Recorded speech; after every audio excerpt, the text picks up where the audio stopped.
sommes donc sur l'établissement ostréicole pour le tri et le détrocage. Les personnes qui travaillent ici travaillent principalement sur le détrocage de huîtres en paquet, des huîtres sauvages ou semi-sauvages, on va dire, qui ont été récupérées sur des installations ostréicoles entre guillemets à l'abandon. Donc ces huîtres-là vont être, on va enlever toutes les coquilles, toutes les huîtres mortes, toutes ces parties-là, et chaque huître vont être décollées, mises une à une.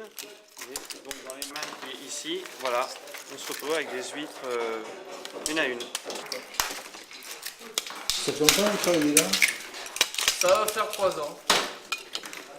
3 ans que je suis là, depuis le 6 octobre 2008. Donc ça va faire 3 ans.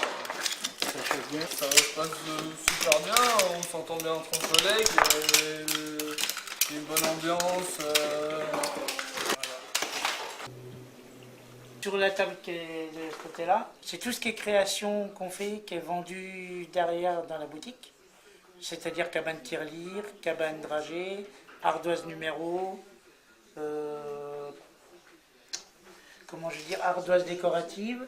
Et les ardoises, c'est du recyclage de collecteurs d'huîtres. Et sur cette table-là, c'est de la sous-traitance. Donc on travaille pour une créatrice de bijoux et pour la corderie royale. Nous faisons du tooling. Voilà. Ça sert de porte-clés.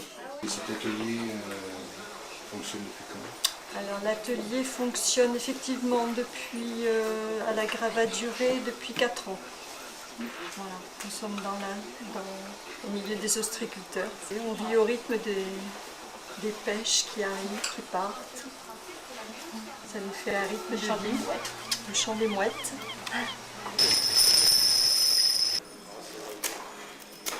Philippe et Samuel sont en train de confectionner ou réparer des chaluts.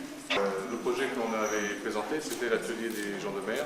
C'est effectivement cette activité de fabrication et de réparation de chaluts et de filets. Là, on a le dessus et là le dessous.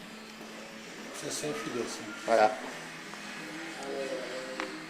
Bon, nous, on avait ça comme plan et voilà ce que ça fait au final. Et actuellement, on travaille en collaboration avec la partie ESAT de Claremer, puisque tout ce qui est démonté par l'atelier de l'ESAT, pour revenir ici, pour être remonté ou fabriqué en neuf.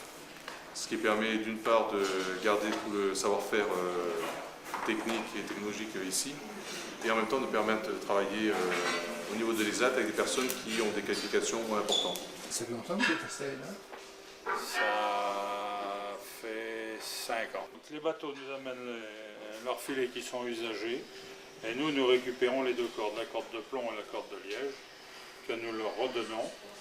Et puis souvent de fois ça s'en va à l'ERA à côté et ils remettent une nappe neuve et ils s'en servent. Les cordes elles durent plusieurs années, le filet quelques mois. Donc il y a des bonnes relations, ils ont confiance. Ouais, pour le moment, il n'y a jamais personne qui est venu nous engueuler parce qu'on avait mal travaillé. Ça se passe bien.